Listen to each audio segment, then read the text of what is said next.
perdido la escotadura por el proceso patológico del cual es asiento. Creo que valdría la pena remarcar nuevamente cuáles son las características que nos hacen reconocer que estamos palpando realmente el vaso y no otro órgano en esa zona anatómica. Muy bien, entonces, las definimos así. La existencia de un polo, de una escotadura, de un órgano superficial y con amplia movilidad respiratoria permiten afirmar que el órgano que estamos palpando es el vaso.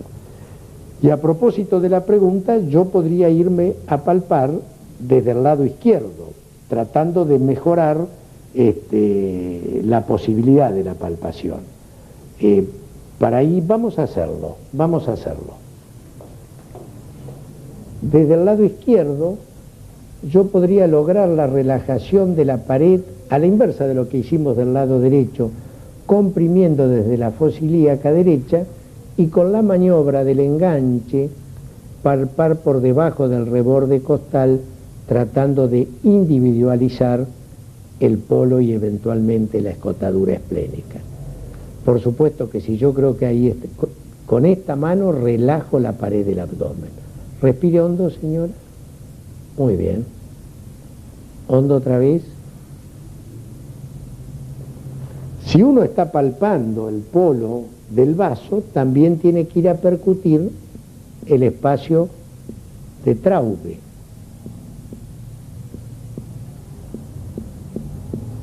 Que en este caso es timpánico. Escuchen. Porque la paciente no tiene esplenomegalia y hay aire en la cámara gástrica. Otra forma de palpar el vaso es pidiéndole a la paciente que con este bracito puesto por delante del tórax y adoptando el decúbito lateral, el médico se sienta y hace apoyar a la paciente contra su cuerpo. Esto es lo que se llama posición intermedio lateral de Schuster. Y entonces en esta posición el vaso tiende a descender y se lo puede palpar por debajo del reborde costal. Si el abdomen fuera un abdomen tenso, como se ve en quienes hacen deportes y demás, se puede mejorar la relajación empujando con la mano que no va a palpar, en este caso la derecha, desde la fosa ilíaca derecha, respire hondo, otra vez, y siempre haciendo palpación superficial. ¿Derecha? Póngase derechita. Muchas gracias, señora. Siguiendo con la palpación del vaso, en los casos en que nos encontramos con una esplenomegalia masiva, bueno, ¿cuáles son sus causas más importantes, más frecuentes? Y ¿a qué llamamos esplenomegalia masiva? O sea, ¿qué magnitud debe tener? Dijimos antes que el vaso crece hacia la fosa ilíaca derecha. Si bien es cierto que hay vasos verticales que lo hacen hacia la fosa ilíaca izquierda, pero en ese crecimiento hacia la fosa ilíaca derecha, cuando sobrepasa la línea transverso umbilical, estamos en presencia de una esplenomegalia masiva. Y está en el fascículo las causas de esplenomegalia masiva, pero hay una que cuando el médico palpa una esplenomegalia masiva evoca rápidamente, que es la leucemia mieloide crónica. Doctor, ¿cómo se palpan los riñones? Los riñones se palpan en los flancos. Habitualmente la mano izquierda se coloca en la región lumbar con la punta de los dedos por fuera de los músculos de los canales vertebrales, es decir, en la fosa lumbar que es depresible. Con la mano anterior uno trata de palpar el riñón y después somete empujando, voy a ver si se puede ver de esta manera, con movimientos de la articulación metacarpofalángica de la mano izquierda, empujando desde la zona lumbar y si se trata del riñón, seguramente va a mejorar la palpación de la mano derecha colocada por delante. Eso es lo que se llama peloteo renal de Guyon. En el caso del otro flanco, Exactamente igual, pero con el médico colocado a la izquierda. cuando estoy palpando riñones, ¿cómo sé que estoy palpando riñón y no vaso?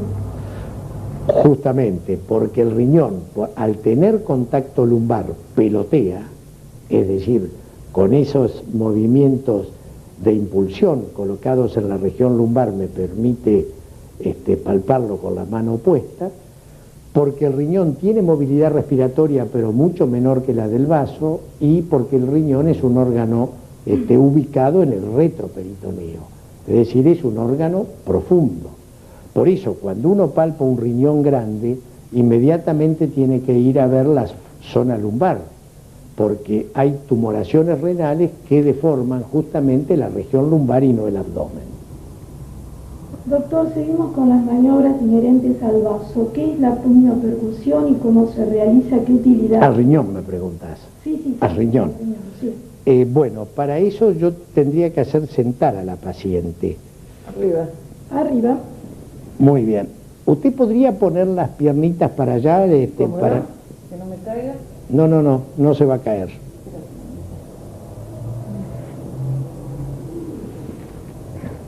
Bueno, habíamos dicho recién que frente a una nefromegalia, póngase lo más derechita que pueda. Frente a una nefromegalia, uno también tenía que ir a hacer la inspección de la región lumbar porque el riñón puede deformar la región lumbar. La puniopercusión, como su nombre lo indica, se trata de golpear descendiendo y pasando por la zona lumbar el dorso del paciente. Uno va, cuando pasa por la zona lumbar, está logrando, en las zonas lumbares, está logrando la vibración, por decir de una manera, del riñón. Se habla de puniopercusión dolorosa cuando el enfermo genera un movimiento defensivo a ese pequeño golpe que de ninguna manera de por sí puede provocar dolor. Tiene que ser suave y comparativamente, de arriba para abajo y de abajo para arriba. Es importante la puniopercusión. Acuéstese, señora. Ahora la tapamos. Es importante la puniopercusión porque... Derechita. El dolor renal responde habitualmente a dos grandes causas. Si es bilateral, habitualmente a la infección urinaria alta bilateral, es decir, a la pielonefritis aguda. A veces una litiasis unilateral puede doler, y lo que duele por puniopercusión en ocasiones son los tumores del riñón. Claro, hablando de este tema en particular, ¿a qué se llama tríada del cáncer de riñón? La tríada del cáncer de riñón es justamente la palpación de un riñón grande, doloroso a la palpación y a la puniopercusión, en un paciente que consulta por hematuria no glomerular, es decir, hematuria con coágulos, con glóbulos rojos que mantienen la forma y lógicamente sin cilindros hemáticos, porque el cáncer renal es de la vía excretora, o sea, de la pelvis renal o cálices. Y nos ocupamos ahora de los puntos dolorosos del abdomen. ¿A qué se le llama punto de McBurney y dónde está ubicado? El punto de McBurney es realmente el punto doloroso abdominal de mayor significado semiológico. En el fascículo están puestos algunos puntos dolorosos más, pero este es importante. Si uno individualiza, reconoce la espina ilíaca anterosuperior y el ombligo, uno ve que esta línea que une el ombligo con la espina ilíaca anterosuperior puede dividirse en tercios. En la unión del tercio externo con el tercio medio, allí está el punto de McBurney, que es característico de las apendicitis agudas y que es un punto que realmente siempre vamos a buscar y no es patognomónico, porque por ejemplo en una inflamación del ciego puede doler, pero el punto de McBurney en un enfermo con cuadro clínico compatible de apendicitis aguda es muy importante para el diagnóstico semiológico. Tenemos otro punto doloroso jerárquico que sería el punto cístico y el signo de Murphy y su significado. Bueno, es verdad, acá también trazamos una línea desde el borde de la axila, anterior de la axila al ombligo. Si en esta línea, en el reborde costal, ese es el punto cístico y allí está la proyección de la vesícula biliar. Uno puede palpar la vesícula biliar y ya hemos visto en el fascículo la importancia de su palpación y puede hacer la maniobra de Murphy que si despierta dolor se habla de signo de Murphy positivo. ¿En qué consiste? Consiste en aplicar los 2 pulgares, me parece que no se ve, ¿no es cierto? Los 2 pulgares en el punto cístico y pedirle al paciente que respire hondo. Hondo, largue el aire, hondo otra vez, bien hondo, bien hondo, bien hondo, sin hacer presión con los pulgares. También puede hacerse con la maniobra del enganche en el punto cístico. Si al respirar hondo, cuando se supone que el descenso del hígado que arrastra la vesícula con contacto directo con el diafragma hace que la vesícula vaya a pegar contra la mano que palpa, y si esa vesícula está con un proceso inflamatorio, el enfermo bruscamente deja de respirar, corta la respiración. Es decir, que para buscar el signo de Murphy no es preguntarle al paciente ¿le duele? Porque puede doler el hígado. No, respire hondo con la maniobra de los pulgares, maniobra de Murphy, respira hondo, uno deja la mano puesta sin presionar, la llegada de la supuesta vesícula contra la mano, los dedos que palpan, corta la respiración. Eso sí es el Murphy positivo y tiene mucho significado como patología de la vesícula y de la vía biliar. Hay otra región que también tiene un significado muy importante y que valdría la pena delimitarla topográficamente, y es el espacio de Traube.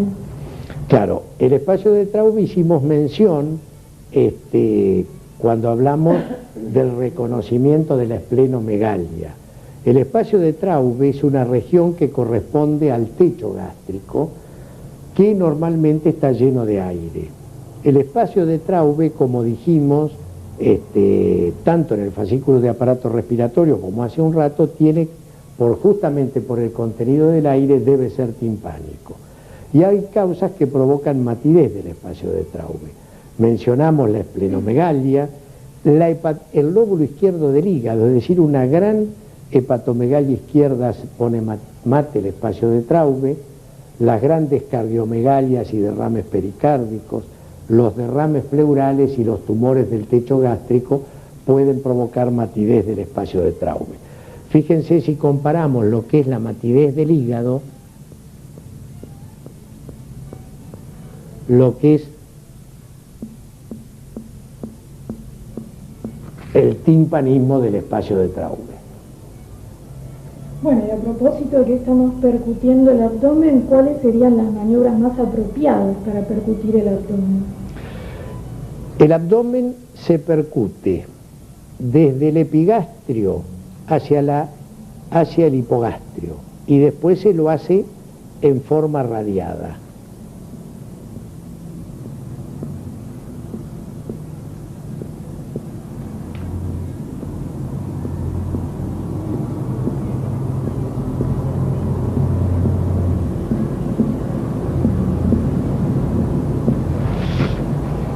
Si hay algo que genera matidez abdominal, uno puede ver que esto deforma fundamentalmente el hipogastrio y las fosas ilíacas.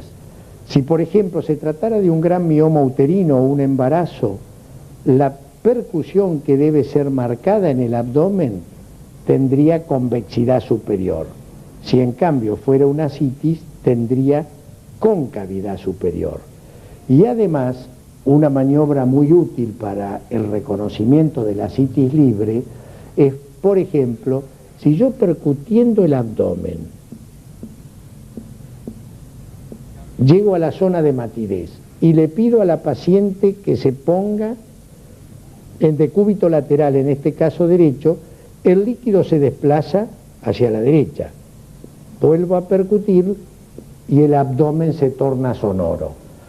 Si de matidez pasamos a sonoridad con los cambios de posición, hablamos de matidez desplazable característica de la citis libre.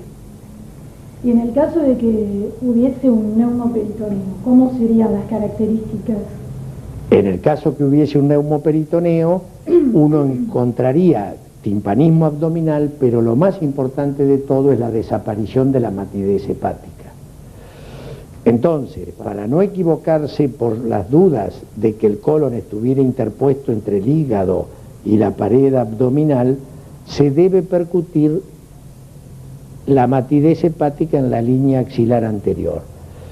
A nivel de la línea axilar anterior es imposible la interposición del colon.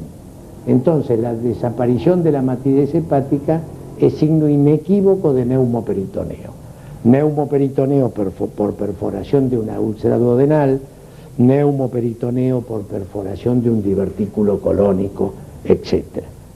Pero percutir, buscar la matidez hepática sobre la línea axilar anterior. Si hablamos de este tema que usted mencionó, del neumoperitoneo, las causas principales, nos lleva inmediatamente a pensar en el hilio abdominal. Bueno, sería interesante remarcar cuáles son las características. Para pensar que un paciente tiene hilio, más allá del interrogatorio, el abdomen está distendido. Y frente a un abdomen distendido, en un enfermo que vomite o no vomite, no elimina gases ni materia fecal, sabiendo las causas de hilio que hemos hecho una pequeña clasificación en el fascículo, una cosa importante para reconocer el hilio es la ocultación del abdomen con el estetoscopio. Y entonces ahí uno tiene dos tipos de hilio claramente diferenciables. El hilio paralítico, donde ocultando el abdomen, aplicando el estetoscopio en distintas zonas de un abdomen distendido, hilio paralítico donde hay silencio abdominal, de hilio mecánico donde el intestino lucha por el obstáculo y entonces uno oculta el abdomen y escucha claramente ruidos hidroaéreos generados por un peristaltismo intestinal de lucha que son muy característicos. Es decir, que en un abdomen distendido sugestivo de hilio la ocultación permite saber si hay parálisis intestinal, hilio paralítico, o si por el contrario hay lucha intestinal, hilio mecánico. Y siguiendo con el examen de este último tema, eso nos lleva a definir qué son los signos de Bloomberg y de Guénon de Mussy. Es una pregunta muy importante y es importante que desprofeso me la hayas hecho al final. ¿Por qué? Porque toda maniobra de palpación que genera dolor debe ser dejada para el final del examen físico. Porque hemos dicho que con la mano de escultor y la tensión abdominal estamos tratando de que el paciente tome confianza y relaje la musculatura abdominal. Bueno, estas maniobras buscan sufrimiento peritoneal, que puede ser localizado, como en el caso de la apendicitis, o generalizado, como en el caso de la peritonitis. Hoy hablamos del punto de McBurney.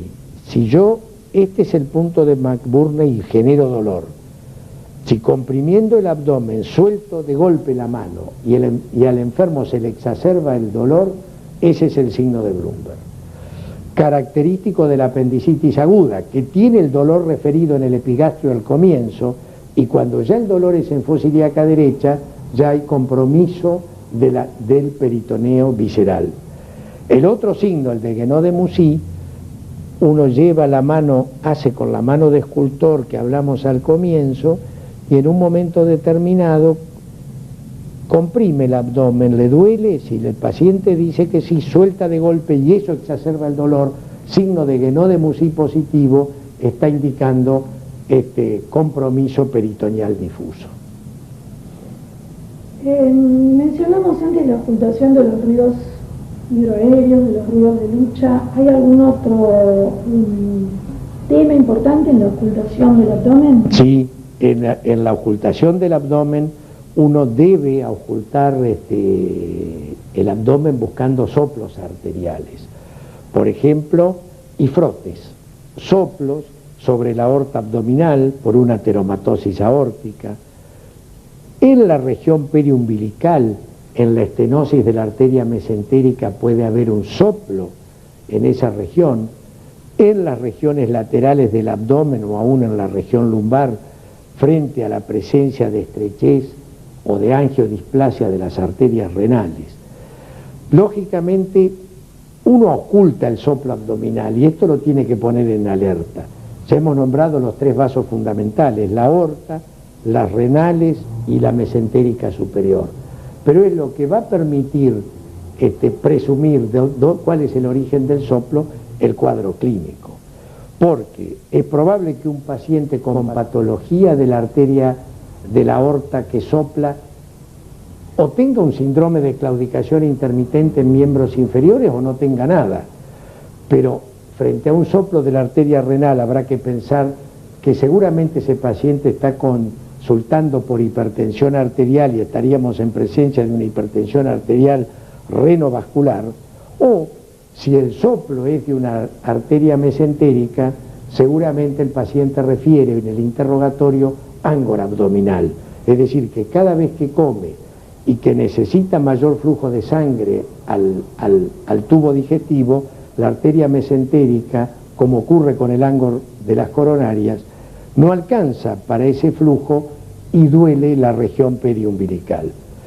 En casos de perihepatitis y periesplenitis, por embolias sépticas, por infarto, también ocultando sobre la superficie hepática o sobre la superficie esplénica, se puede ocultar un frote que tiene un valor semiológico extraordinario.